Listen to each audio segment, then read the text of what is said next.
Assalamu alaikum warahmatullahi wabarakatuh. I'm going live to talk about one specific disease that Muslim community is facing right now, the disunity, sectarianism, the fragmentation in our community.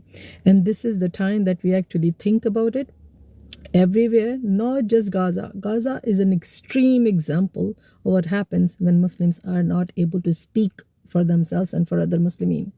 Gaza has over 7,000 babies, children killed so far. And nobody is able to do anything because 2 billion Muslims around the globe are not able to save 2 million people in Gaza. Think about it. Why? Because we are not united. We are so fragmented. We have problem of divisiveness, and we have problems of sectarianism. We are not happy with each other. We call each other kuffar out of nowhere. We call each other's deen as a tainted one, as a tainted form of Islam and all that. But please, please, please understand, this is the best time to actually think and open our eyes to unite Muslims. This is the best thing that we need to do as Muslimin, to unite each other, to reach out to everybody that you don't like, to reach out to everybody that is not just like you or has a different mazhab, different school of thought or anything. Uniting Muslim is the very important, most important thing that we need to do right now. Muslims are not united. This is why we are fragmented. We're getting butchered. We're getting murdered. We're getting slaughtered. We're getting disrespected all over the world. 2 billion Muslims are not united, and they're powerless. They're hopeless. And this is exactly why the rulers who are actually sitting on Muslim majority lands, we have over 50 plus Muslim countries, right? Muslim majority countries. And out of those 52 or 55, we have 22 who have Islam as their state religion. Still, we don't follow Islam in those countries.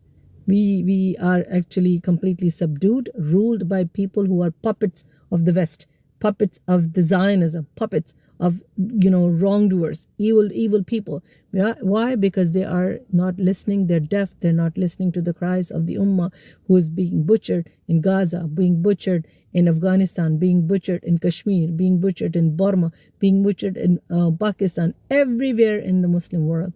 Muslims are disrespected because they're not united. So it's very important for all of us to actually think about unity, Muslim unity, and coming to the same goal. Prophet Muhammad ﷺ clearly said that Muslims' example or the resemblance is like a body. If one part of that body is hurting, the rest of the body is always sore. Where is that soreness? Where is that love of Ummah? Where is that love of connection? Where is love of bonding? People of Gaza are screaming to actually speak for them, and we don't have any issue buying the products of the businesses who are on our boycott list. Where is our humility? Where is our compassion? Where is our passion? Where is our support? Where is the love of Ummah?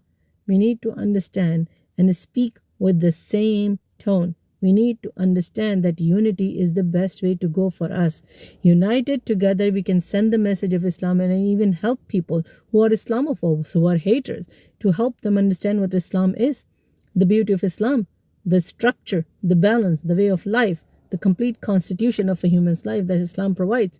We need to have that displayed and practiced within us first, and then describe it to other people.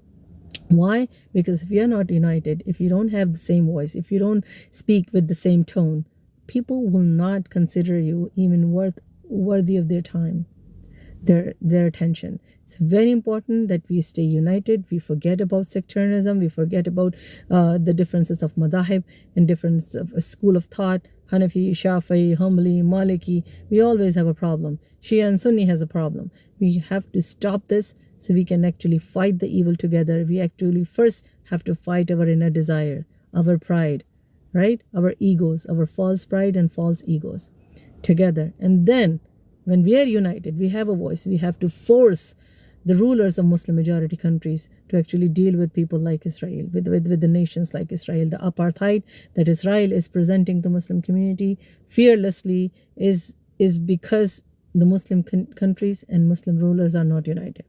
We need to remember this, and we need to spread this message of unity. We need to spread this notion of unity, and this emergency situation of united front for Muslimin is very important. So if you're listening, if you're able to understand this message, if you're able to share this message, please share this message. Keep me and all the Muslims in your du'as, and inshallah keep the unified approach. Jazakallah khair. Assalamu alaikum wa rahmatullah.